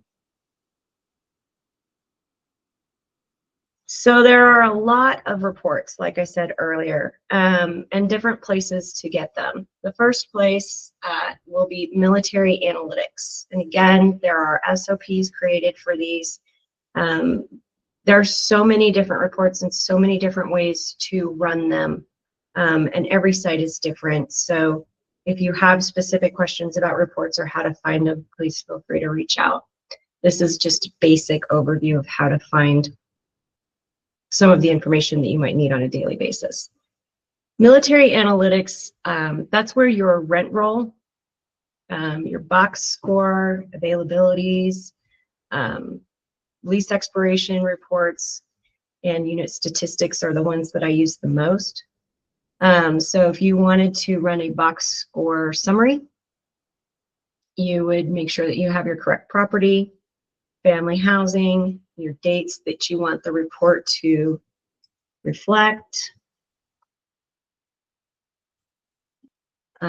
what the report is, how you want it to be summarized. Property, remember in this case, property is the same as neighborhood or village. So we want this to be by property. And I do like the grids. It just makes it easier for me to see. Those are the lines like for Excel. And I'm going to hit display. And the report will generate in this space here. So different reports are used for different roles. So depending on what your position is, you may or may not need to run this report. This is the report that we run for a box score. Again, these lines are, or these cells are blue and underlined. It's hard to see, but that means you could click on that and get more information. Okay, and then say I wanted to click on this resident and I would get even more information. Another common report in this section would be the unit availability summary. Sometimes you only need to enter one date. So here it's just the end date, and you can sort it again however you choose. Display. There's that. You can see that these numbers are blue. I can click that and get more information. These are the units that are not on notice. If I wanted this report to be an Excel or a PDF, I would click that button and it would move it up there for me. Rent roll, the rent roll is significantly different in Yardi than it is in OneSite. The rent roll will be divided, or it'll be sectioned differently than what we are traditionally used to. So you want to run a rent roll. Again, you only need one date. You can determine which, how you want it summarized. And do you want the social security numbers on there? Do you want to include your down or admin units? Do you want the wait list to show on there? Do you want addresses to show on there?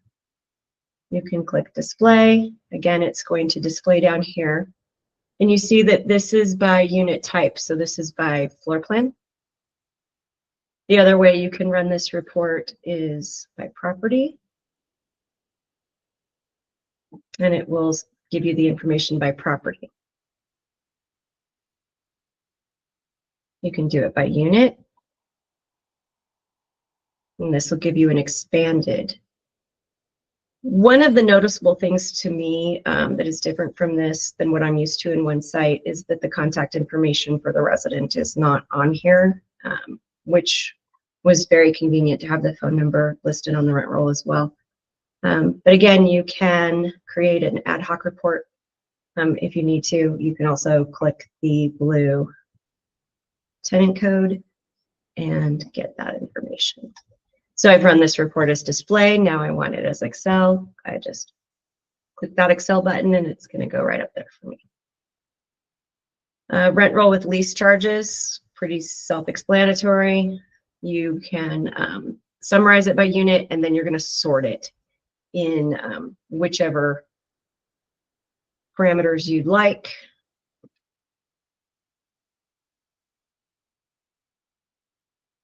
Some of these take a few minutes to generate. If you you're not sure, if you click the button, you click it again, an error will come up that says you still want to run this report. So here's our rent roll with lease charges. Gives you some information about residents.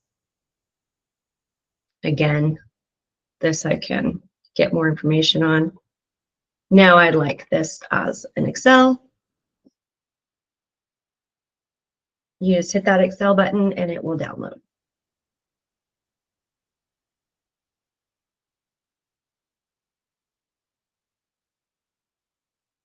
Unit statistics is a nice report. I think it has a lot of good information. I need to add the date.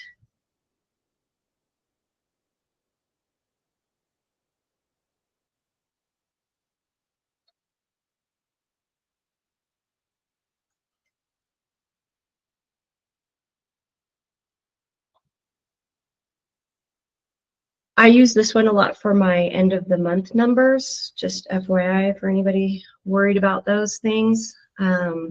So this gives you a lot of that up to the minute information.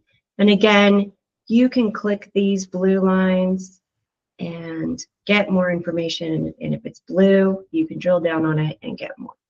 This will show you who do you have on notice. There is something Yardi is working on here. I don't know if all sites are having this problem, but mine is only showing that everybody is E1 to E4 in this section. But as you can see down here, it does do the breakdown for me as well.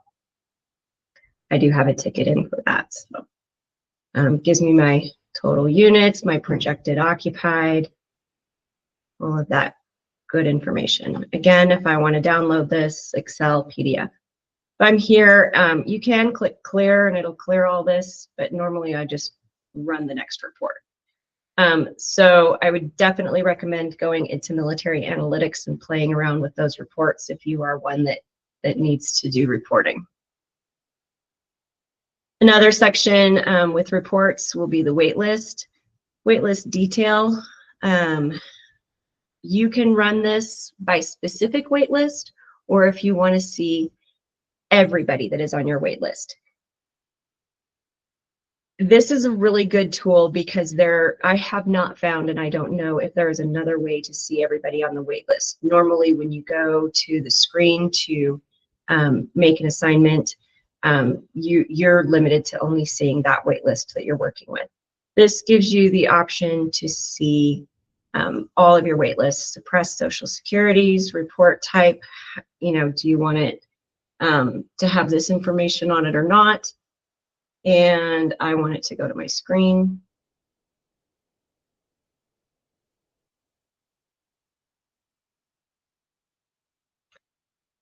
So this is divided by wait list, so I can see who is on the wait list. I can see their eligibility date, their available code, their priority. I can see this all in one report.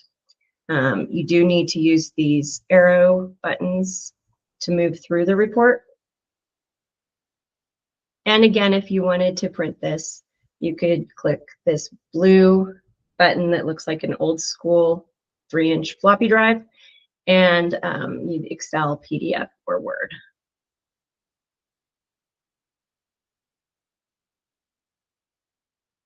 There are other waitlist reports in here. If you wanted to find out why somebody rejected a unit, you can go here and this will tell you the reasons why somebody rejected. This looks like a lot of rejects. This is in test, but there are circumstances where somebody will have accepted an offer and you will have to reject it in order to update some information. So sometimes that report will reflect this. We're working on getting new codes for the reject reasons so that it will reflect that. There are other reports. This is family housing reports.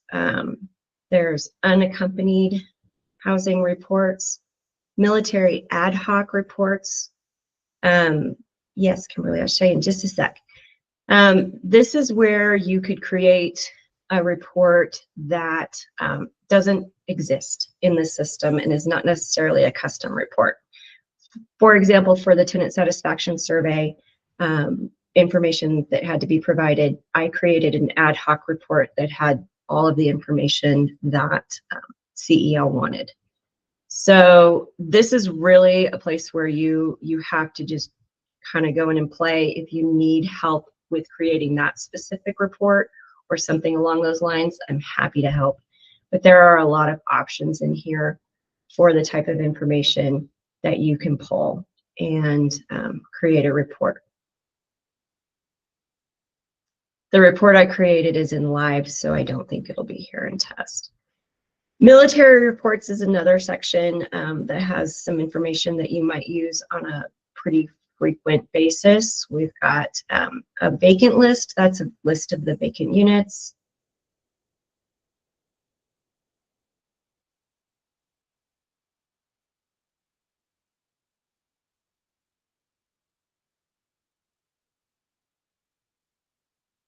You could request just by specific wait list if you're trying to find out about availability.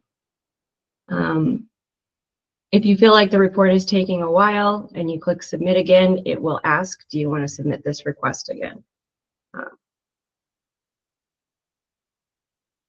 To me, it just confirms that I've already clicked it and I need to be patient and wait for the report to generate. You can also have it save or email you the Excel file or PDF. Not all the reports give you that option at the beginning. And this one, I don't know if it's going to generate or not.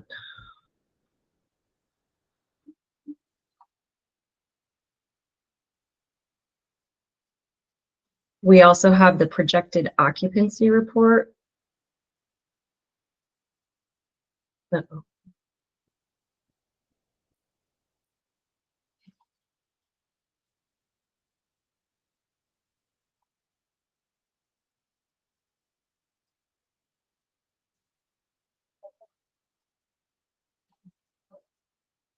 Okay, so we're going to refresh.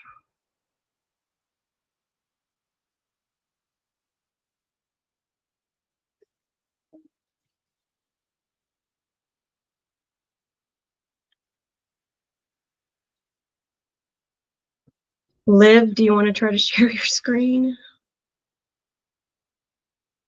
Sorry.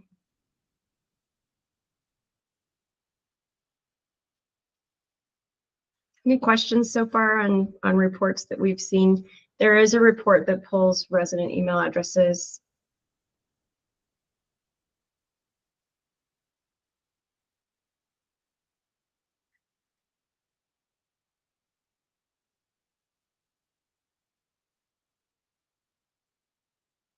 This is the reverse 911 report. Here you go into military resident reports. So in military resident reports, that's where you're going to find most of your information about the residents. So if you need to provide that for any reason, or like we have to provide it to our partners sometimes. So this is where we get that information.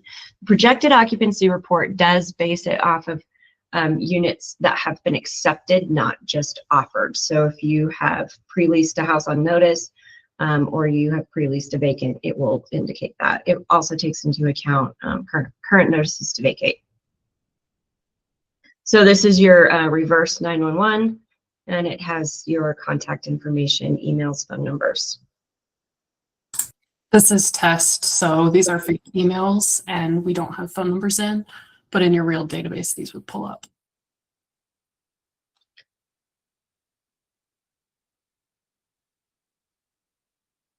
Another report in the military resident reports, list of current residents. A lot of these have the same information, just in different formats. And you can sort it in different ways depending on what your needs are.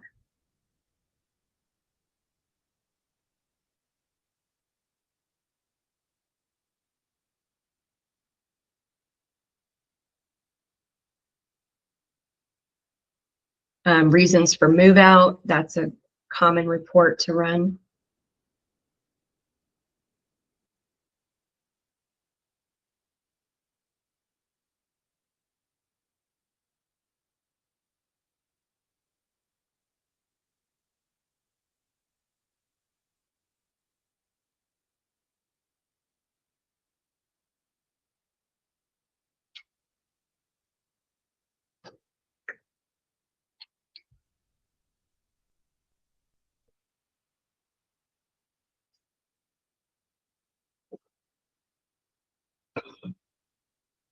Candace, I'm working on that.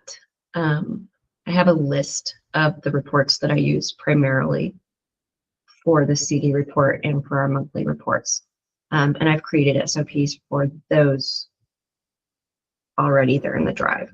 Okay, and the reason I ask is basically because of what you just said, that depending on what report you pull, some of them have some of the information and some of them have some of the information, but you know, just kind of making sure that we're all using the same report to pull the information. So thanks. That gets the work order reports is where that really needs to be paid attention to. So when you do that training, you're going to get a lot of information about those reports because there are different ways to run those reports and getting the information that you want. Right. For the waitlist report that shows the decline, that is the reject offer reason. Ms. Kristen? So you just answered my initial question, but the reason the home was declined, that information has to be entered in by the leasing specialist, correct? Correct. Okay. If and when you go to online leasing, the applicant will be able to enter that information on the portal. But for now, the leasing specialist will. Okay, thank you. I believe there is a report that shows home assignment activity by each leasing specialist.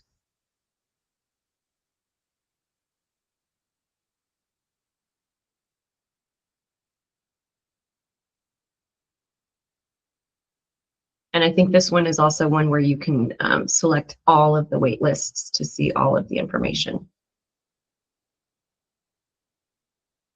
You know which one it is, Shannon? Because it's not. I believe, and Billy just put it in the chat, it's the resident activity report, which is in military resident reports. Resident activity detail, it's kind of in the middle. Oh, got it. Now here you can really customize this report to only have the information that you want. You might not want the information about deposit accounting on this report. So in this section, you can select several options using the control key as well. You can put in your dates. If you want to look at specifics as far as Army versus Air Force or something along those lines, you can enter that as well.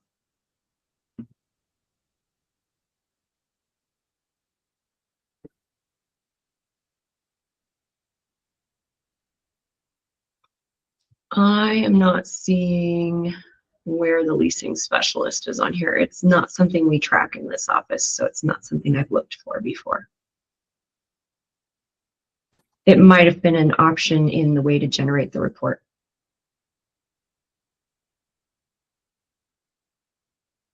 That's true. That's a very good point. There is a search box.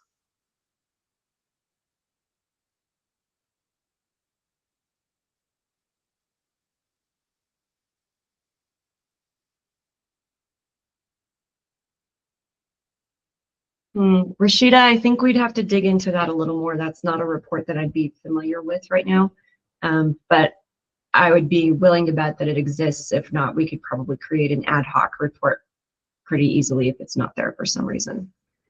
So happy to play around with that with you whenever you have time. No, we haven't got to delinquency reports yet. So this resident activity detail, I use this with a lot of my month-end reports, PAM, dashboard, that type of stuff. This report is very helpful to me. Back-end reports in military resident reports.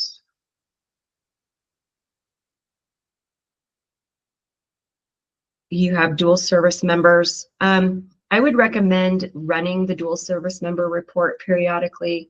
We are still having a little bit of trouble with Fort Knox allotments and dual service members. So having your dual service members information handy will help in the first few months as you are going into the transition, because those dual service allotments don't seem to post the way we would like for them to post, and they have to be done manually for the dual service families. So a lot of reports over here that you can review: move out reasons with count, move out reasons. There's like 2 reports for the same thing, but one has a totals on it. You do your occupants by village. You can do mailing labels on here. I have not tried that yet though.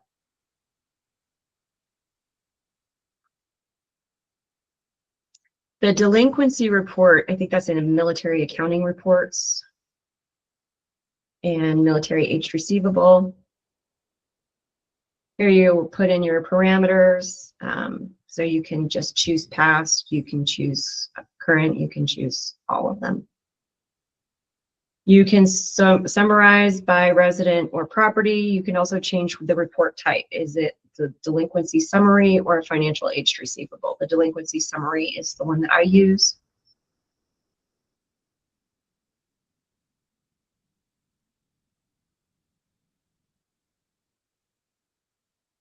We use residents payment due setting. I recommend though running them several ways to see what is going to work best for you in your case. Do you want to show your pending payments? Do you want to show delinquency notes? Do you have a balance? Do you not want to see anybody that owes less than $50? You can show the grid so that it shows up like an Excel on your screen, and you can do delinquency only so that you don't see prepaids. Again, you can drill down on those resident codes and go to that resident tenant card.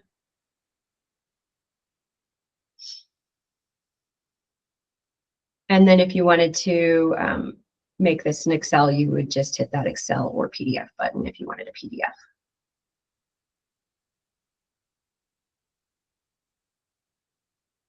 Rashida Billy says it's the military traffic detail report. So let's see about running that. I think it's in military reports. Down a little in the middle. Military traffic detail.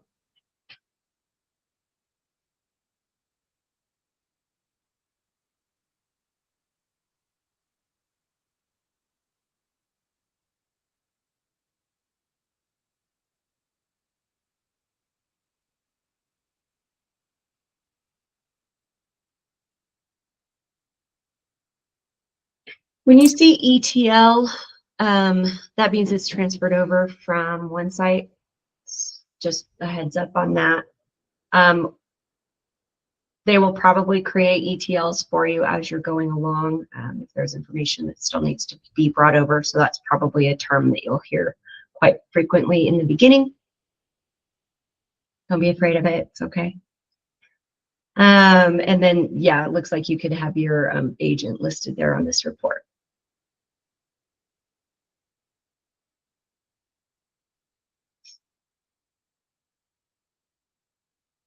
For a pending task report, people have asked about this. I have been using a combination of the dashboard and the resident activity report. I have not found or created a report that specifically takes care of all of the things that the one site pending task report does. But between the dashboard and the resident activity report, I'm able to get the information that I need.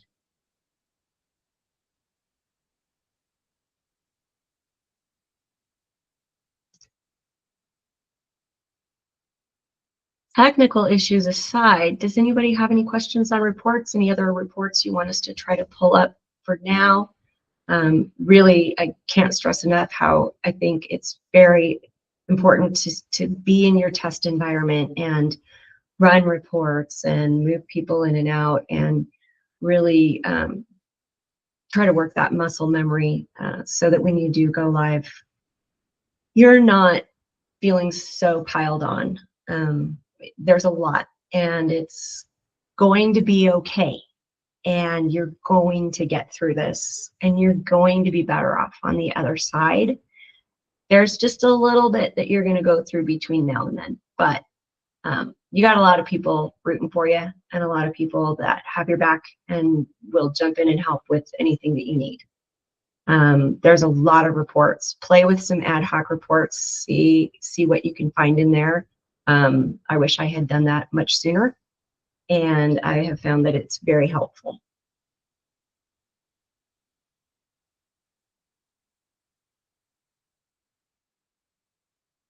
Liv, was there anything else that you can think of? No, we have a lot going on and there's a lot on here, but like Shannon said, we did make SOPs with screenshots that tell you exactly where to get to what you need to get to. And if there are any that we missed, just let us know. We'll make you one. Or we can hop on a call. We can help you out. Just let us know. You're not alone in this. We're all with you, and we want to help. So if there's something specific to your site or something specific to your role that you'd like to drill down on some more, just reach out to one of us. Liv is in DC. I am in Arizona. So depending on where you are in the country, just let us know and we'll find a time that works for you. And hopefully a computer that works on my end. Sorry about that. Appreciate your patience. I know that there are other trainings coming up. Some of those will tie into these things that we talked about today. So taking payments and work order history, 7-year work order history reports. You'll be getting that. How to look up work orders, how to enter work orders. All of those things will be gone over with other trainings, how to process check payments and credit card payments, and deposit accounting. There's another training for that. So a lot of information coming your way. And we know that it's hard until you're in there working with it. So just get in there and play. Get in that test environment. Make sure you're in test. Liv, show them how to do to make sure they're in test again. Administration, about, and test. Another thing that happens frequently, especially in the beginning, is if you run into a glitch. Like what I need to do is I need to clear my cache and cookies and see if that's going to help my computer. That's something you'll probably do frequently, especially in the beginning, because they do make updates as you're going along. So there is an SOP if you don't know how to clear your cache and cookies, and that is something that's very helpful. So like, I know that this is something that I need to do when I hang up with all of you.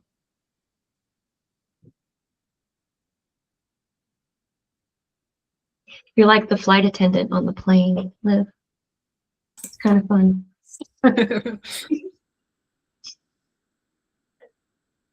So don't forget to laugh. Don't forget to reach out. Send us a chat. Send us an email. Send us a calendar invite, whatever you need. Anybody have any questions before we give you back some of your time? I don't have a question. I just want to update because I don't think they have access to tests. They have access to training. If they do have access to tests, that's fine. But if it says training, it's this, that would be the same information as well. Good when information. Do the steps. Yeah. So don't be thrown off if it says training. And to clarify, it will say live if they are in the live environment, correct? Yes. Yeah. But they shouldn't accidentally be in live right now at all, unless you're a community director. They have some preview access. That white box in the upper left-hand side, that's kind of a search box. I've heard it called the Ajax box. So if you typed in reverse or resident, a pop-up will appear, and that way it's an easier way to navigate. But if you don't know what you're looking for, you're probably not going to find it in that box.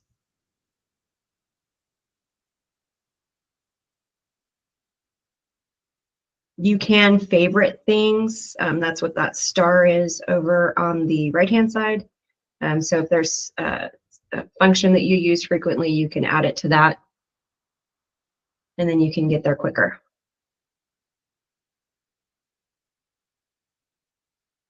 Okay, well, you guys got this. It's going to be fine. Just remember, it's going to be fine. This is temporary. There will be glitches. You need to laugh through it. Let us know if you have any questions. And we're on your side. So please do not hesitate to reach out.